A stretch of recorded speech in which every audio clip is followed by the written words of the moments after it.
Good evening, folks. This is the Factivist report for Sunday, the 25th of September. And here's Dave. Hello, everyone. So I promised you a show about reproductive rights, and that's pretty much what I'm going to give you. I do want to dispel the myth a little bit about the Republicans being about our freedoms. There's something that the Republicans spread around a lot, and that other than bullshit, and that is the idea of states' rights. Now, with states' rights, where are the individuals' rights? Because when you have the majority of a state saying they want something, someone is going to be left out. Okay? You have a minority somewhere that's going to be left out, whether it be LGBT, African Americans, whoever. So we'll talk about some of these things, but our prevailing attitude is that all rights should be guaranteed. The right to marry who you love, consenting adults, don't get me started. And by the way, we don't even have that. We have legalized child slavery in some states, but that's a topic for another day. We have LGBT rights that are being attacked. We have reproductive rights that are being attacked, whether it be contraceptive or abortion. So Plan B, Plan B, whatever it is. So, and mostly what I'm going to be talking about are the ideas and not about candidates. Although I am going to mention a couple of our favorite dirtbags. I want to get some of the idea, and by the way, some of the history of this out, because the Republicans have been fighting against these particular rights for a while now, and they've been using the term states' rights for decades. Yep. As a matter of fact, so let's. And by the way, when they invoke states' rights now, for some of the topics they're invoking them for, such as lately I've been hearing, it's up to the states to decide what happens with gay marriage. In order for that to go back to the states, you would have to overturn the Supreme Court ruling. So understand that. So they're actually talking about oppression, not freedom. Now I'm going to start with an article, an older article. Actually, it's not that old. June 27th of this year by Aaron Blake. This is an analysis of a historical analysis of what Ruth Bader Ginsburg meant when she criticized Roe v. Wade. She didn't criticize the idea or the ideology. She criticized the strategy of it, because the argument was for privacy, not for inalienable constitutional rights. Not for, she wanted it argued on gender equality. Gender equality. And she said, and she rightfully pointed out that privacy was going to get this done faster. If they had done it on gender equality, it would have taken a longer time. Might not have happened in 1973. It would have taken longer, but she also believed it would have held up longer than it did. But the fact of the matter is, right now, all bets are off with this GOP. We're not. I don't think Ruth Bader Ginsburg ever envisioned this GOP, although she knew it was coming by the time she was, on her last legs. Right. But I don't think when she made the original argument, she ever imagined this virulent a GOP, because frankly, they don't give a shit about gender equality either. Okay, so I don't believe it would have stood up today.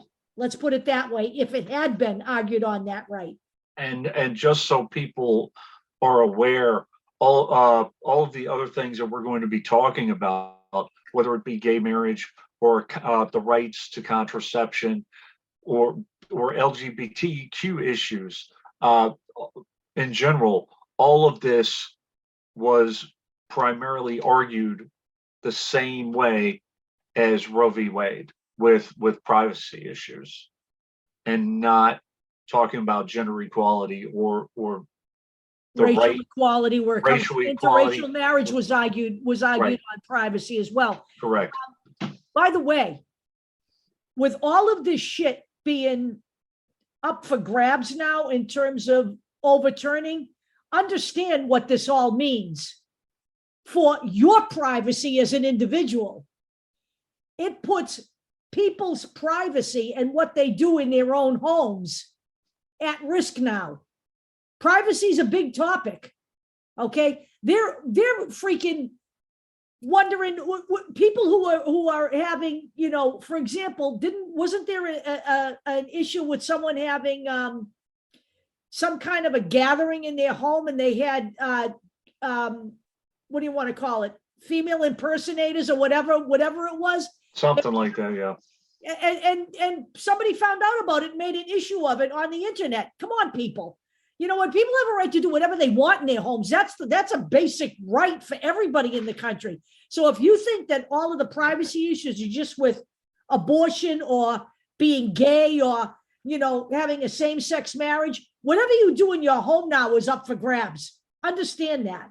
And by the way, we're talking about not exclusively, but including sexual activity of two consenting adults or two or more consenting adults, whatever.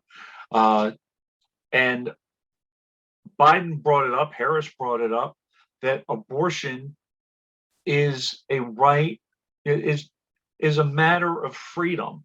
Right. And the Republicans always use that when it comes to mass mandates, when it comes to vaccines, when it comes to gun rights. But when it comes on with another individual, whether it be someone of the same sex or what they do with their own body, if they use contraception or if they want or need to get an abortion, no, they don't want that. Right. Which brings us to the issue of states' rights. Okay, there's a couple of resources in here.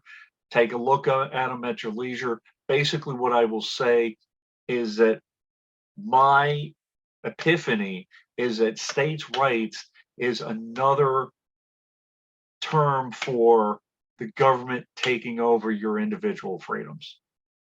Yeah. Okay. Which is ironic because that's what the Republican Party says about other things. The difference between what the Democrats push for and what the Republicans push for is the Republicans push to stymie your individual freedom to your own personal sovereignty when it comes to your body. And when we're not talking about safety, it always seems as though when you're talking about the safety of others, that's when the Republicans balk. You're talking about masking, you're talking about vaccines, you're talking about gun rights. Right. So let's talk about states' rights in a different context just for 1 minute. Yeah. Let's talk about the state of Massachusetts. Okay. We're a good state. All right. I have got to say this. I live here, and I'm going to tell you, in this climate right now, I have absolutely no intention of going anywhere else. But it's amazing how they're invoking states' rights, but yet they're trying to install a Trump acolyte as our governor. Right. So what they really want to do is take over the states with hardcore right-wing ideologues. And that's what they're basically telling you is they don't give a fuck about your state rights. If you're a blue state and you're a liberal state, we're coming for you.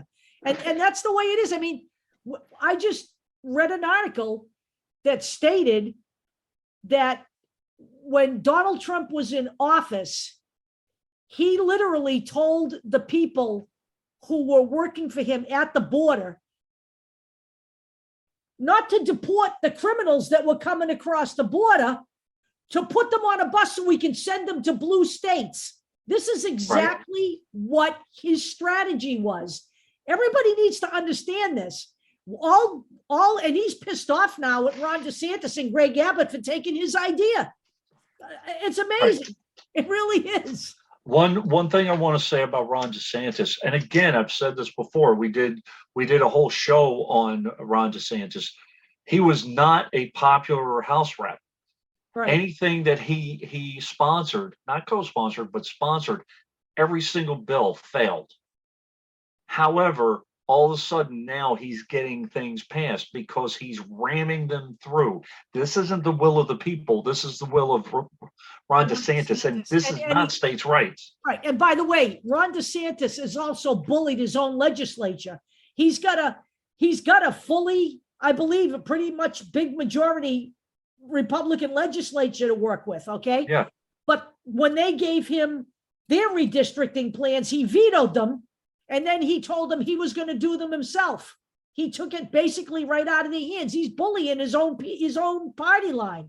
So and I will repeat this, and it is in here, due to, like with the abortion laws and all of that, he ousted a state attorney. And I will keep saying that. This man was elected. How is this states' rights? Right. So I want to talk a little bit about the Republican Party in general, not specific candidates necessarily, but right now we have two Republicans that are considered pro-choice. And Deb and I believe, feel that they are basically at this point controlled opposition. Absolutely. In Susan Collins and Lisa Murkowski. Right. Because neither one of them would actually cross the line to support the codification of Roe v. Wade. Neither one of them. They came out with a focaccia bill that never saw the light of day, and they wanted people to say that they are pro-choice. Pro-choice. They're afraid to be pro-choice in this party. That's really what it is. Neither one of them want to lose their position, so they play that game. I really believe that. Although I will say that I do like Lisa Murkowski a hell of a lot better than I like Susan Collins, but right. Oh, she was bamboozled though, Deb. She was bamboozled by Kavanaugh. Yeah, whatever. She's full of shit. And by the way, Republicans, and I'll get to it in a minute, Republicans are playing politics when it comes to gay marriage and trying to codify gay marriage, because they know full well that they don't have enough votes in the Senate. So you had 47 Republicans playing up the fact that they voted to codify in the House, because they know it's dead in water on the Senate. It happens all the time, including Elise Stefanik. Right. And you tell me she's progressive, I'm gonna no. Stefanik is. So what has happened before?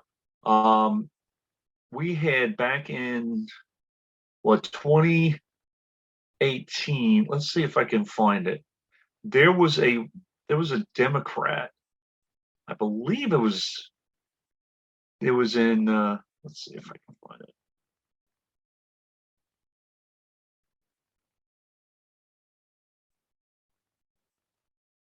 So there was a Democrat who switched. I can't find it in here right this second, but there was a Democrat who switched to Republican and switched his stance, right, and became a champion of pro-life, right, which, by the way, is anti-choice. Right. Here is the Guttmacher Institute once again. They talk about state policy trends in 2020. This is 2 years ago. This continued the push towards the dismantling of Roe. A couple of years before it actually happened. They're relentless. Yeah. So 15 states with new or impending abortion limits have no exceptions for rape or incest. 75% of Americans support allowing legal abortions in cases of rape and incest. And by the way, you typically need a police report. Right. Many new or forthcoming laws include no exceptions. And unfortunately, in some of these states, unfortunately, many women don't report. But in some of these states where the law is 6 weeks, and you're in that situation, if you don't report right away, you have absolutely no time to have an abortion. So here's a chart. There was one, I believe it was, which one was it? I think it was Mississippi. Yep.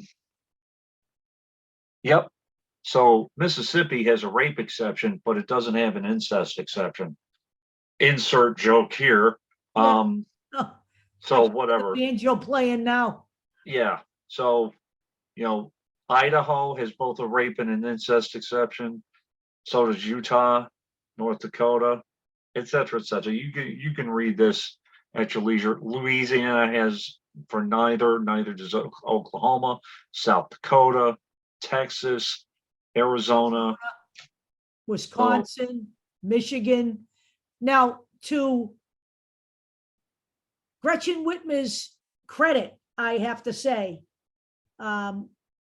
they managed to get it on the ballot for November. Yeah, it's awaiting a court decision too. So the issue that she has is that she has a full Republican assembly. Right.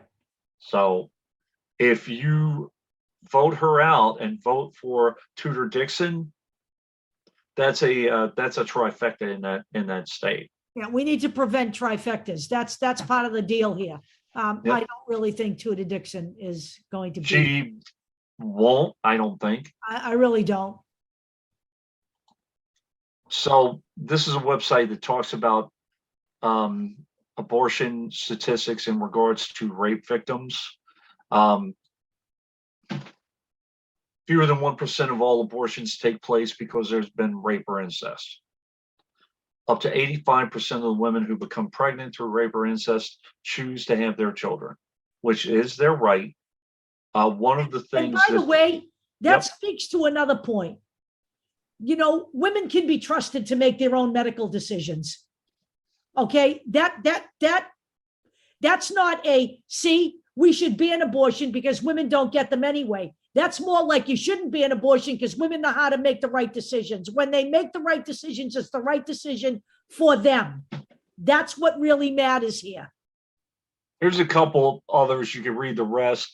Almost 70% of sexual assaults go unreported, which accounts for the small numbers of pregnancies due to rape or incest. Right. And in 2008, the Supreme Court of California upheld that pregnancy resulting from rape constitutes great bodily injury. So, by the way, here's another one for you, Dave. On the other end of the spectrum, 90% of the children who are battered in the U.S. were wanted pregnancies. How's that one? Tell that to Greg Abbott. Yeah. One of the things that is mentioned in these articles is that women should be allowed to protect their child from the abuser, from the rapist. The rapist should not have rights to visitation. No parental rights for rapists or incest perpetrators. I'm sorry. That shit is ridiculous. I saw this and I thought I should mention it. This is coming pretty much directly from the Center for the Prevention of Digital Hate. Popular incel forum relaxed site rules on pedophilia amid a rise in sexually violent behavior on the online community. So there's not much else you really need to say, I don't think. Unbelievable. The Center for Countering Digital Hate published a study examining incel communities. 1.2 million posts from an incel forum with about 2.6 million visits a month. So And we should probably remind people what an incel is. well, one more statistic, and then we can. Yeah. So violent rhetoric increased by 59%. Forum members posted about rape every half hour. So go ahead. So what an incel is an involuntary celibate man who believes it's the woman's fault that he can't get a date and have sex. This is actually what they are. All right. They blame women. They degrade women. They advocate for violence against women in most cases, in some cases. And they're not talking about having sex on their forums. They're talking about committing rape. And they're talking about pedophilia. You know, give me a break, people. There was an individual a few years back. His name was Nathan Larson. I've talked about him before. Deb's talked about him before. He advocated for raping children. He had his own website. He advocated for the abuse of women. And he ran for public office. He ran for public office in Virginia as an independent, and he was arrested for abducting an underage girl and transporting her across state lines. He is now in prison. Let me just say this, okay? My personal feeling is anybody who advocates for violence against women and children, anybody who has a history of violence against their significant other or a child, that should be an automatic disqualifier for running for public office. You know, when are we going to start having some kind of base level of character for the people we allow to run for public office? And by the way, Nick Fuentes is a involuntary celibate. Figure that shit out. Yeah, he's amazing. So the center of, I will put this, I'm not going to really go through all of this, is a pretty, thorough report, Center for Countering Digital Hate. It's talking about incels, exposing pathways into incel communities and the harms they pose to women and children. Pretty, They're excellent, by the way. Yep. The CCDH, they did a lot on the misinformation campaigns during COVID. They've done one on how social media has amplified the lies and the hatred towards gays and transgender people. I have that in there too. They have a lot of studies. So yep. As a matter of fact, I believe I have the website at the end, and also that source as well. Now, the next thing I want to talk about is what's called an ectopic pregnancy, which means when the fertilized egg is outside of the uterus. And none of these pregnancies are viable pregnancies. None of these fertilized eggs will result in a viable pregnancy. None of these children, babies, will survive. None of them. And I'll tell you what, they pose a great threat to the life of the mother if they are not treated. Many of the fertilized eggs end up in the fallopian tubes and will cause a blockage in some cases, in those cases. So there's a couple of statistics, 1 in 50, so that's 2%. These pregnancies occur when a fertilized egg implants outside the uterus. Ectopic pregnancies are not viable, which meaning they will never reach full term.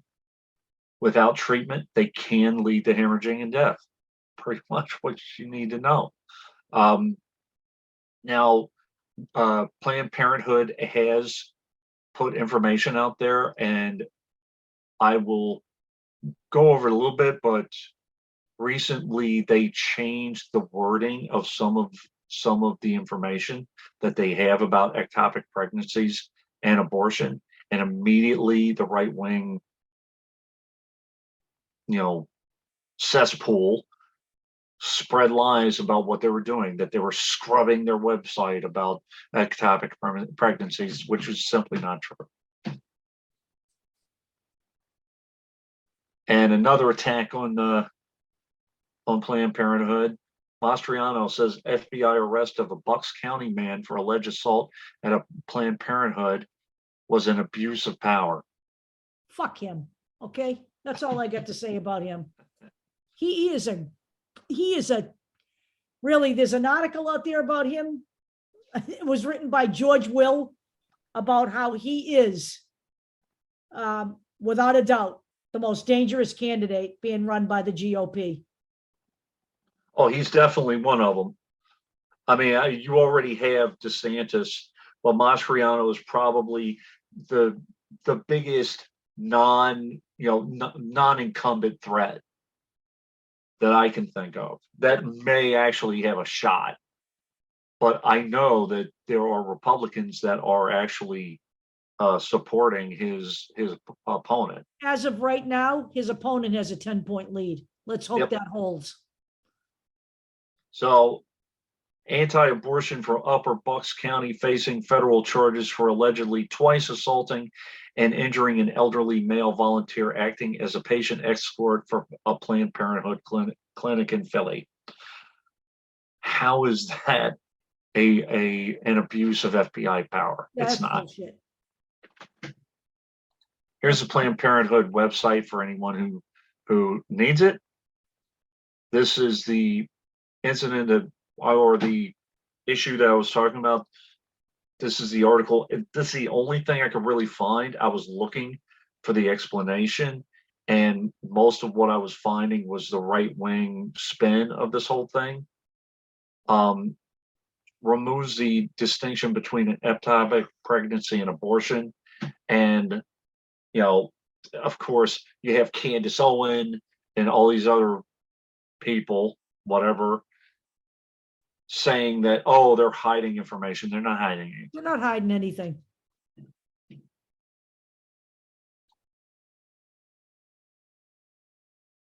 Reminding you that Ron DeSantis removed Adam Warren. He's a state's attorney in Florida. For some reason, it's lagging for whatever reason. But the reason that he removed him partially, the reason was his refusal to prosecute people who are attempting to get abortions. Even though he had absolutely no one to prosecute.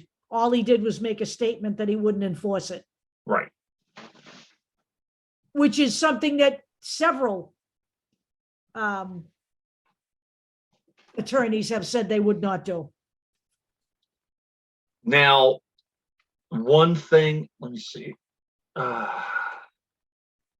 So one thing, and I think that it's kind of, freezing on me. There we go. So Arizona Democrats are speaking out against a near total abortion ban, and they need to do that. And they also need to come out in full force, because Arizona needs to change its ways a little bit. It's it's a little nutty in Arizona right now.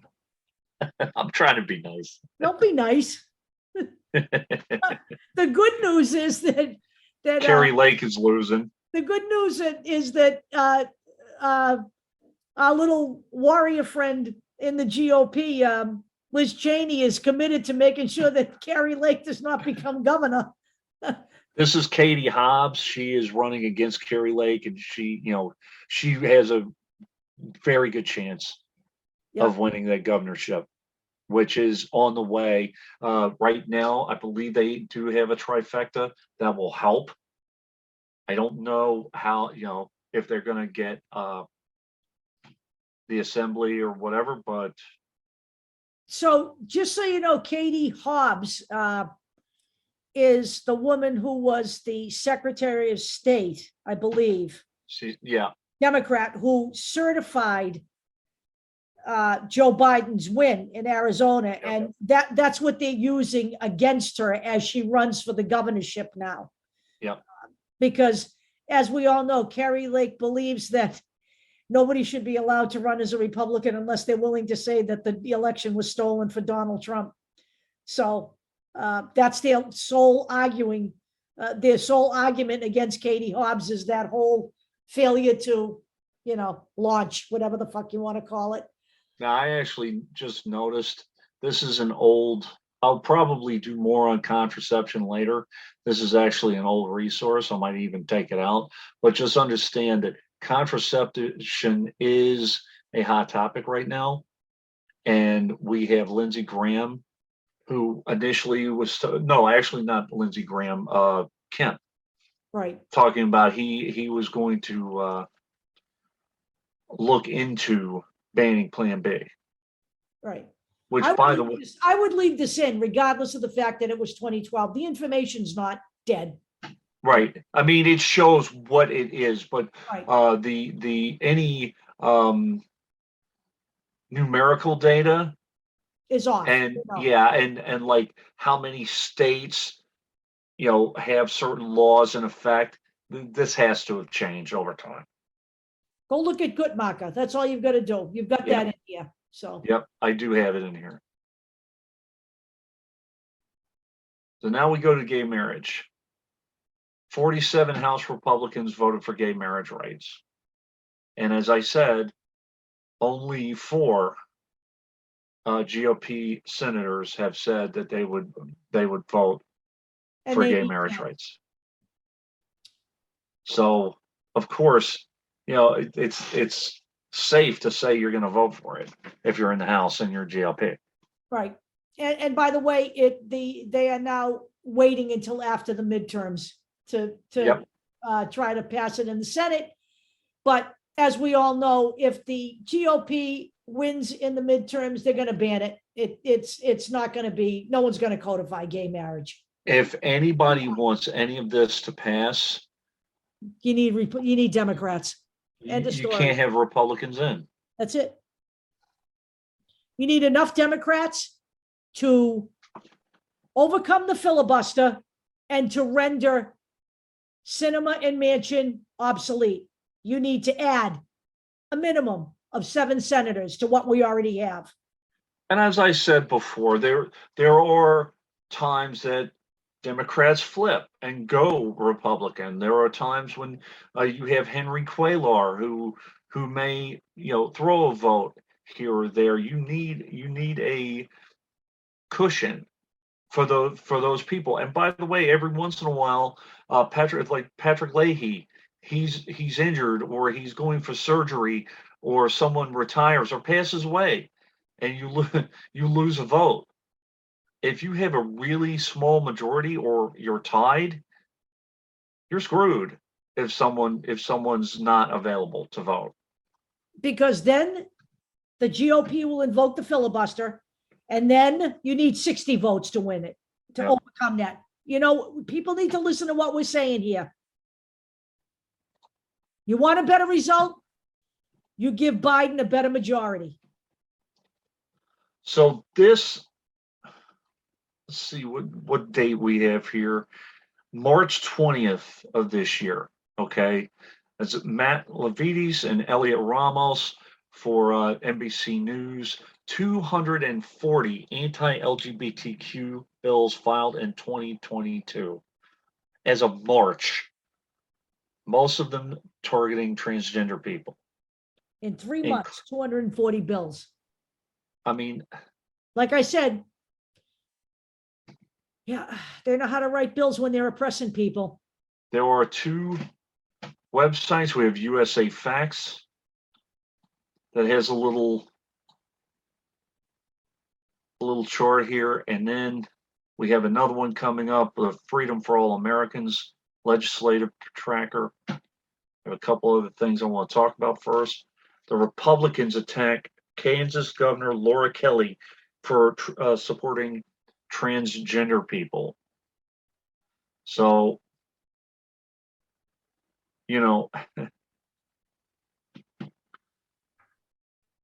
we have the Republicans saying this has to stop. If Laura Kelly can't protect women, she shouldn't be governor. She basically said, listen, I'm not saying that men should compete in women's sports, but transgender individuals are not that, Right. which is what she basically said.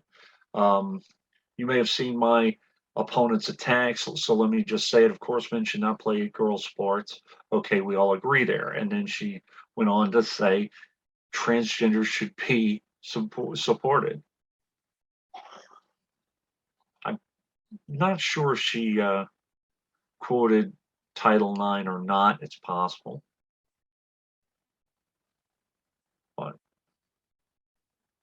Laura Kelly is looking Kansas in the eye and flat out lying about a record and failing to protect girls and women from having to compete against biological men in athletics. This is a, give me a break. This is not an issue. It's not.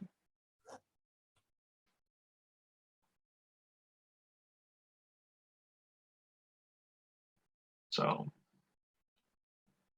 Deb showed me this. We're talking about representative government. So there are plenty of people in this country who fit in the LGBTQ candidate category. So there should be candidates and there should be politicians in office.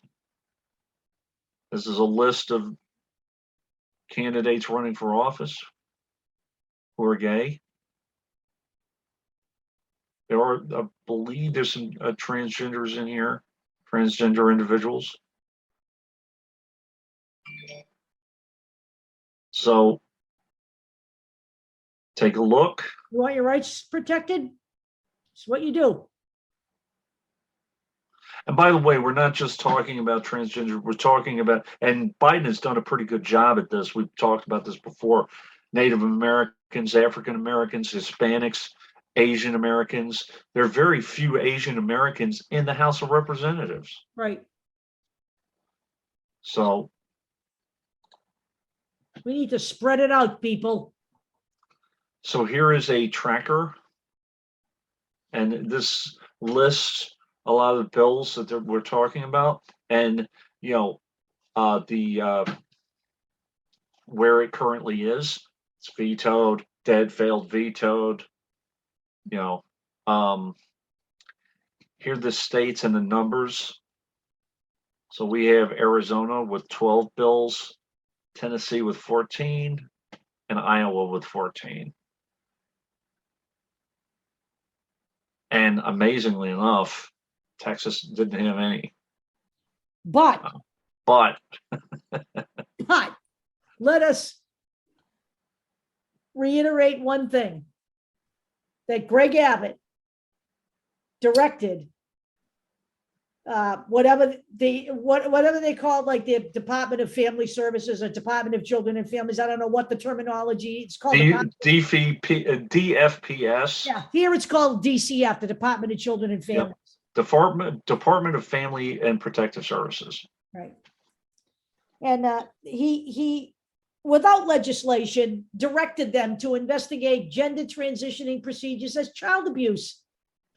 So they don't need a law. They got Greg Abbott. Apparently, Dr. Greg Abbott. Yeah. Okay. Here is the letter that he sent to Honorable Jamie Masters, Commissioner, Texas Department of Family and Protective Services. This was August, consistent with our correspondence in August of 2021. The OAG, Office of the Attorney General, has now confirmed in the enclosed opinion that a number of so-called sex change procedures constitute child abuse under existing Texas law. So let me just say this. First of all, no legitimate transgender providing medical facility is performing surgery on minors. Even in the state of Massachusetts, where you are pretty safe, will not operate on anyone until they're 18 years old and have gone through therapy and have a letter from a doctor and the consent of the parents. I mean, look at, if you are supporting your child as a transgender person to be subjected to an investigation for child abuse is just flat out hideous, in my opinion. You are, Now, I just can't even. Yeah. I can't. a question though. Let's say someone comes out as a transgender under the age of 18. Do they start the process Yep. of My kid counseling and all of that? Okay. Yes. My child has been on the medication since before her 18th birthday. She started the medication as soon as from the time she was in high school, to her senior in high school, with my permission. But that's part of what they're talking about. They don't want to even to have the That's medication. bullshit. That's Yeah. absolute bullshit. That's absolute bullshit. By the way, we have a Texas judge that blocked the child abuse investigations into the families of transgender kids. And that was September 17th of this year. You know, who are these people to tell you how to raise your child? Why'd you worry about the 82% of birth parents who physically abuse their children? That is the number, by the way, Dave. It wasn't 98, but it is 82%. 82, okay. 82% of all child abuse in the United States is from one or both of the Birth parents. Whether they're, and by the way, the majority of the 82% are the biological parents. Some of them are foster parents. Right. Some of them are whatever, but an adoptive parents. But Yep. the vast majority is the people who actually planned and had the child themselves. So why don't you worry about taking care of that and not worry about medical decisions made by families on behalf of their children? By the way, Greg Abbott, in his hypocritical way, prevented anti-bullying programs in schools, saying that it took away from parental rights. Now, if you're a parent that abuses a child, do you really think you want a child in it, or not a anti-abuse program, or teaching a child what to do if they are being abused, rather? Right, right. Bullying's part of it, but also if you're being abused by an adult, what do you do? Who can you go to? Who can you speak with? And if they're being abused by a parent or a relative, and the parents don't want, the embarrassment of the family or whatever, what do you think's going to happen? They're going to opt that child out of that program, Right. rendering it pointless. Right.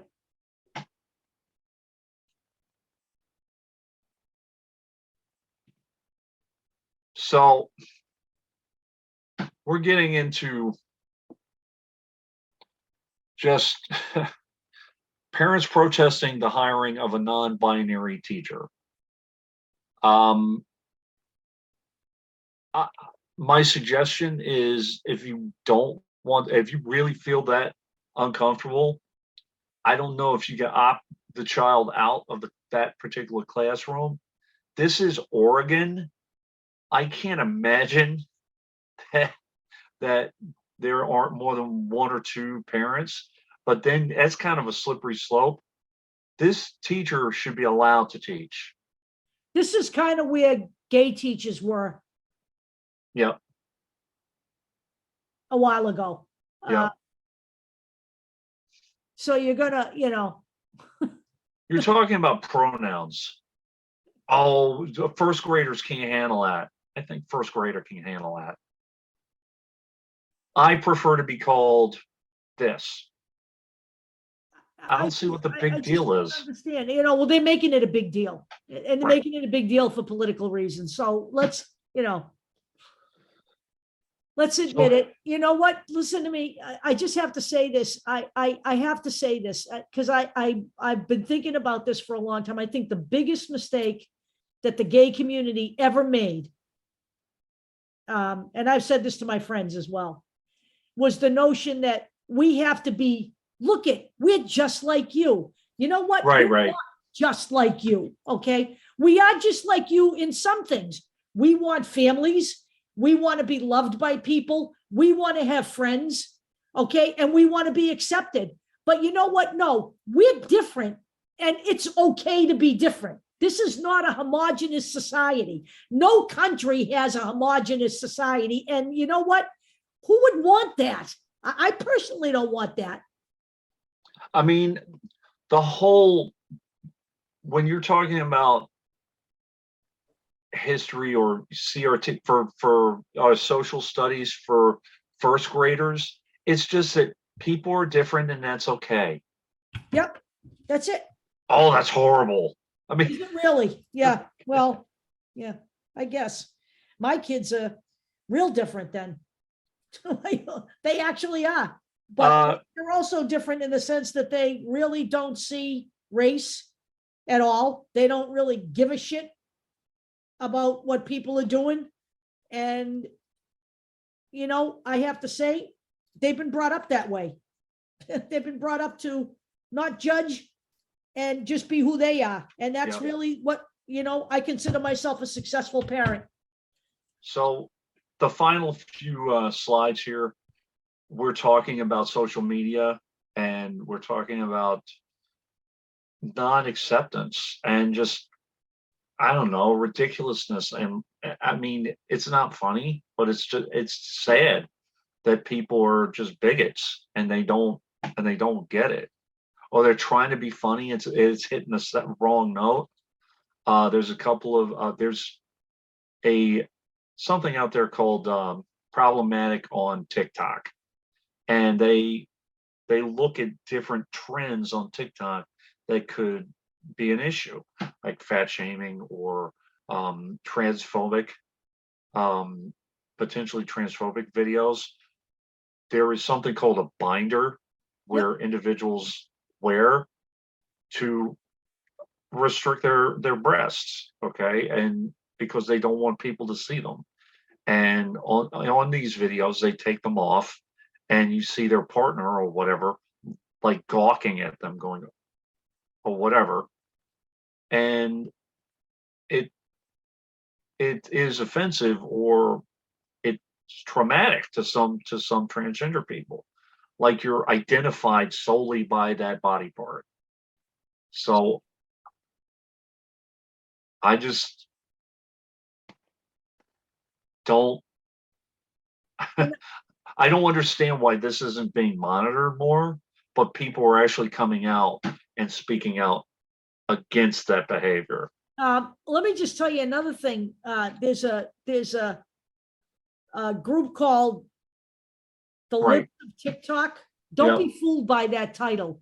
They are actually right wingers, and they were largely their lies about Boston Children's Hospital and their transgender surgery program. The lies about them is largely what caused all of those bomb threats, all the death threats against the workers there. Do you people realize when you do shit like that, there are parents there whose children are, you know, devastatingly ill and are going there for treatment. And every time there's a bomb threat, if they're taking their kid into that hospital for treatment, they have to divert to another hospital where their child's records aren't. What is wrong with you fucking people? You know, I mean, what's the point in lying about stuff? Just so you can have your agenda and get your political way? I just can't understand it. I really can't. And that woman that they arrested in Westfield, they need to throw the book at her. Right. The one with the bomb threat? Yep. Yep. So this is something, I think Deb even mentioned it. It's about digital hate. This is about the rumors or the falsehoods about the grooming, tweeting about grooming after the Florida Don't Say Gay or Trans bill. Okay. Twitter tweets mentioning the OK groomer slur surged by 2,465%. Disney targeted with 345,152 grooming tweets. So this not only is hate speech, it's advertising. They're pushing a message. And Deb has said it before, the more you repeat something, the more people think it's true. Right. It's called brainwashing. It's called advertising. Yeah. That's exactly what advertising is. I did it for a living for 35 years, so I know what I'm looking at. So this is the Center for Countering Digital Hate website. Take a look at it at your leisure, and or if you really need information about what's going on with a certain trend or whatever, and or if you oh, look at that, there's a blog there too. I don't know if there's a way you could contact them. Probably, but if you see something, report it. I mean, first off, report it to Twitter or Facebook or whatever. But the problem with that is, especially in Deb's experience, my experience, we see something and we think it's bigoted or hateful, and they won't do anything about it. But if you say something stupid, if I call Marjorie Taylor Greene white trailer park trash, which I did, trailer park trash, they banned me for 30 days. But there is literally a right-wing, I don't know who it is out there, putting up Facebook pages with my picture on it, calling me a white supremacist and a Nazi. I am anything but either of those things. And do you think Facebook will take that down? I have complained to Facebook. Dave has filed a complaint on my behalf. Sarah has filed a complaint on my behalf. And you know what they get back? It doesn't violate our community standards. So again, yeah, unless you have the money to sue them, first off, you have to find out who they are. Yep. So next week, I'm going to get back into talking about individual candidates, but I want people to understand that most, if not all, of the Republican candidates are going to be talking about the same thing. Some of them are a little more dangerous because they have taken roots a little bit more, like DeSantis, like Abbott. Mastriano is extremely dangerous. Jeff Deal is extremely dangerous. Yeah, Kerry Lake. We are a good state. We don't need a Trump-backed governor in Massachusetts. In fact, they want Massachusetts so badly that we now have white supremacists on the streets in Jamaica Plain, Right. Showing up at ridiculous things, creating havoc. We want them all out of the fucking state, to be perfectly honest with you. They don't belong here. Go somewhere else when you're welcome. There's plenty of states. Go to Tennessee, go wherever the fuck you want. But we don't want you here. I can tell you that. One interesting thing that I am seeing, I didn't do anything on it. I'll probably do something next week, week after, or whatever, is that Republicans are getting scared to the point where they're pulling funding. They're pulling funding for Blake Masters. They're pulling funding for some other of these guys. I believe Majewski, Dr. Oz. Ohio. Majewski in Ohio. Dr. Oz. I believe Herschel Walker had funding pulled. So they're basically conceding some races. So as they're conceding races, the Democrats might actually get a majority, at least in the Senate. First off, we have to stop the rhetoric and nonsense about stolen elections. Second, take advantage of this opportunity and vote these people in. And then when we have a majority, push for whatever we can get, because at some point, Republicans will win again. Yep. And we have to be ready for it. Let me just say this also.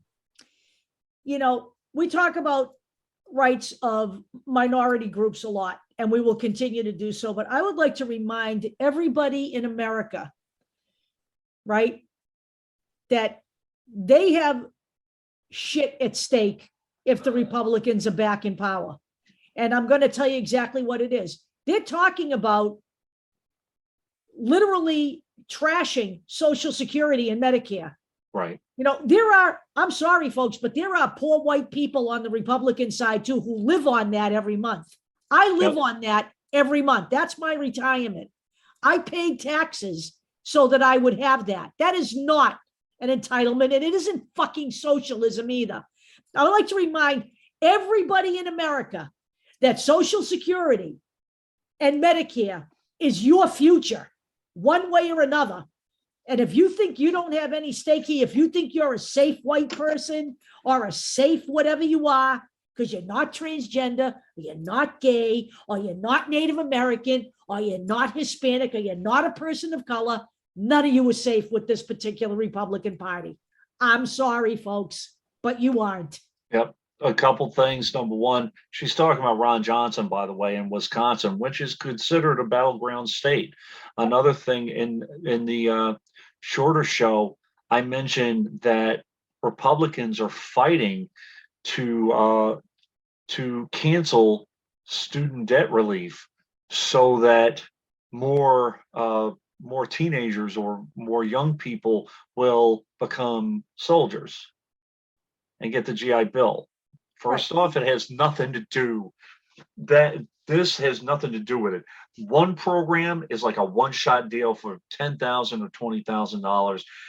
A lot of people have $50,000, $80,000, more than $100,000 worth of student loan debt. That's a drop in the bucket.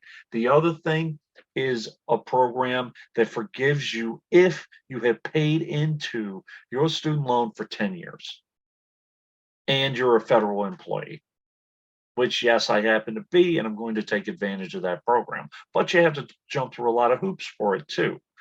And that's fine. But to say that it's going to, affect the GI Bill, no, it's not. It's going to affect military recruiting. Yeah. Let me translate that from the bullshit. It's going to give them fewer soldiers coming out of high school, is what they're saying.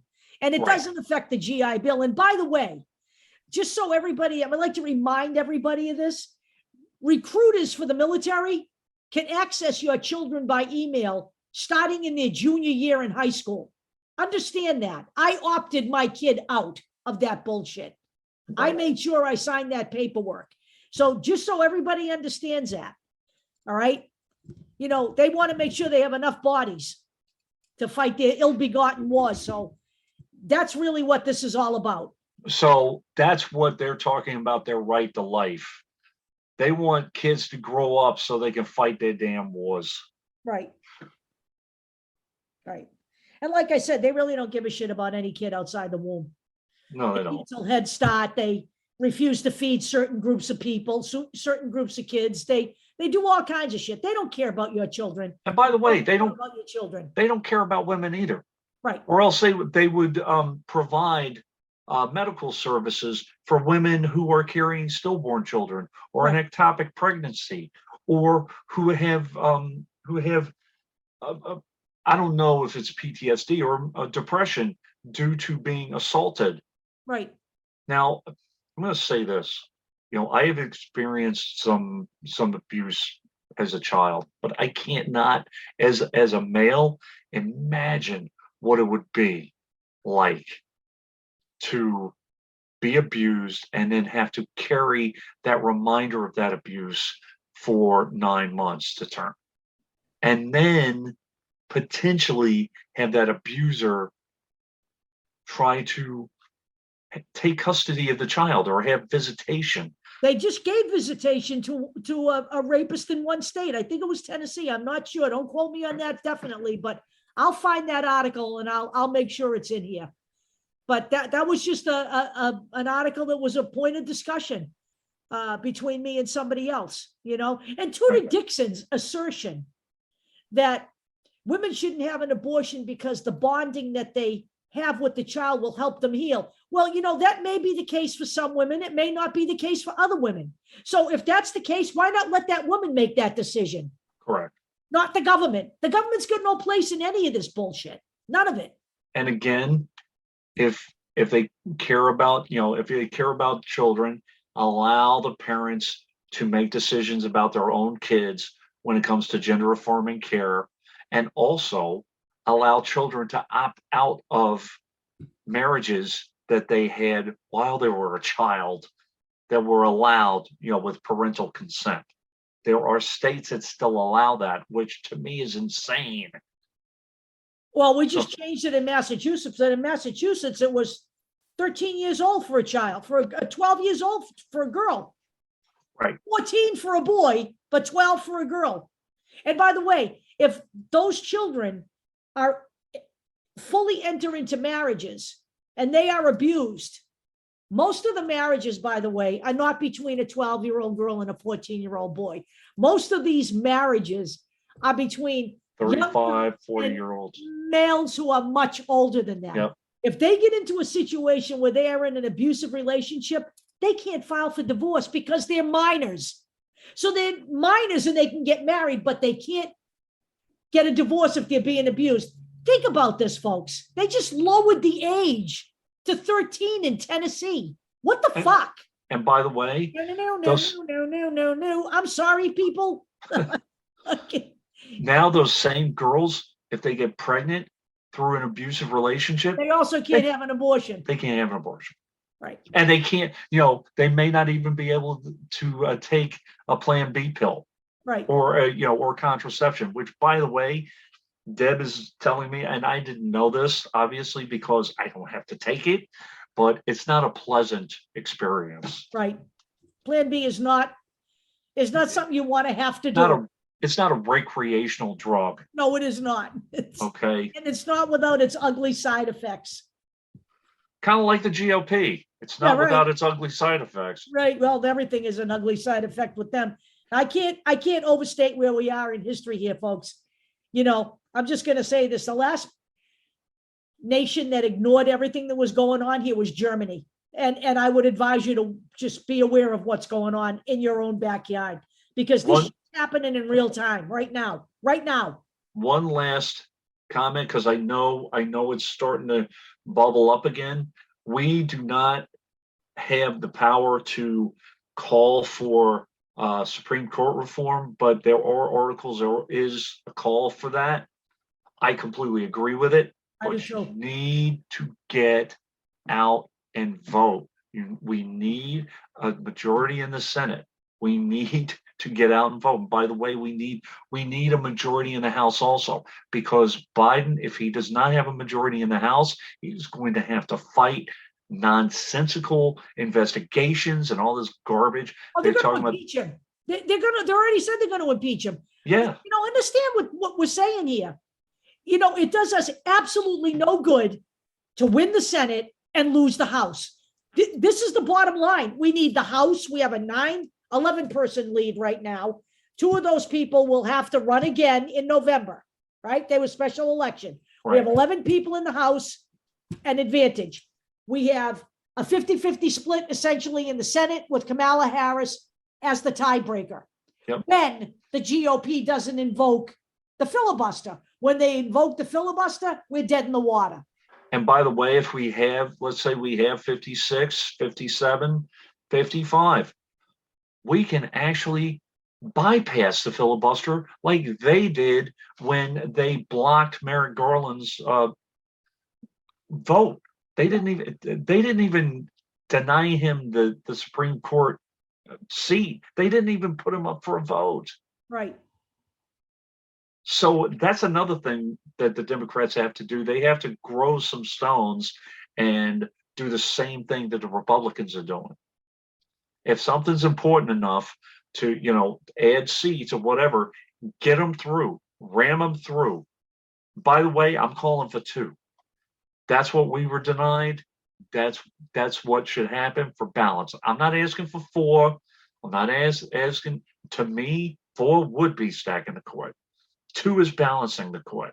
Right. They stack the court with Amy Coney Barrett and with whoever, Gorsuch. Was it Gorsuch or was it Kavanaugh? Gorsuch, Kavanaugh, and Barrett. Those were all Trump appointees. Right, but Gorsuch was put in because Barrett, or I'm sorry, because Garland was denied. Now, in all honesty, I think that Gorsuch was the first choice anyway, so Gorsuch would be in, and Kavanaugh and Barrett would be gone.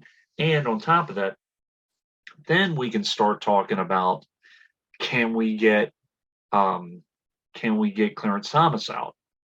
However, if we do that, by the time all of that happens, you need to consider voting for the Democratic nominee for president. Whoever that might be, whether it's Biden, whether it's Harris, whether it's Elizabeth Warren, whether it's Gavin Newsom, whoever it is. Whatever Republican is going to be out there is going to be a dirtbag and is going to push the very things that we've been talking about this entire hour or so. Yeah, you can forget any rational Republicans being left. They're all gone. They've either all walked away from the party, or they've all been targeted and voted out in the or they flipped. Or Right. they flipped because they want to keep their seat. Susan Collins and Lisa Murkowski they're not going to save the party. No, they're not. From time to time, Mitt Romney, believe it or not, has voted, correctly, but he's also not going to save the party. He's also dirt, So, and And by the way, wasn't- let me just say this. He was our governor here. He's a shitbag. All right, Yeah. I'm gonna say it. All right, he's not pro-choice. He's not pro-woman. He's not trans. He's not LGBTQ friendly. Never has been. Yep. So let's understand that. Let's And understand one final there are no thing. rational Republicans left in this party. This party is the party of Donald Trump. End of story. I want to reiterate that. I understand people may say, well, this person can't be all bad. They voted to codify gay marriage. This is political theater and political expediency. They think that they're going to be able to get, support by doing that. And they probably even had permission from whoever, in the RNC, because they knew that it wasn't going to get passed. Right. By the way, all I hear about on Facebook and Twitter is, the big buzzwords, kabuki theater. You just saw it with the House vote on gay marriage. That's kabuki theater. Okay. Yep. That was never going to go anywhere. All right. Yep. Just like Susan Collins' little codify row bill was another fucking smokescreen to make her look like she was pro-choice. All right. That's not even going to see the light of day. The Republicans aren't even going to fucking put that up. They don't even want to touch that because they want to ban it. Understand what we're saying here. Oh yeah, one more quote unquote kabuki theater.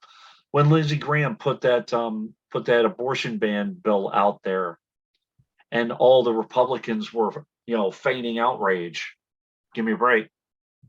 Yeah, Watch what happens. Outrage before the midterms, but they'll embrace that as soon as the midterms are Absolutely. over. They're in power. Absolutely. I mean, I know that, Mitch McConnell said that should be left up to the states. But the fact of the matter is that just 3 weeks ago, Mitch McConnell said they would consider a national ban on abortion. So understand this. If you look back and realize what they're doing, they're talking out of both sides of their mouths, which is what they do better than anybody. And the king, or, no offense, queen of the whole thing is Lindsey Graham. Lady Lindsay. One minute it's, oh, we're not going to touch that. The next minute is It should be left to the states.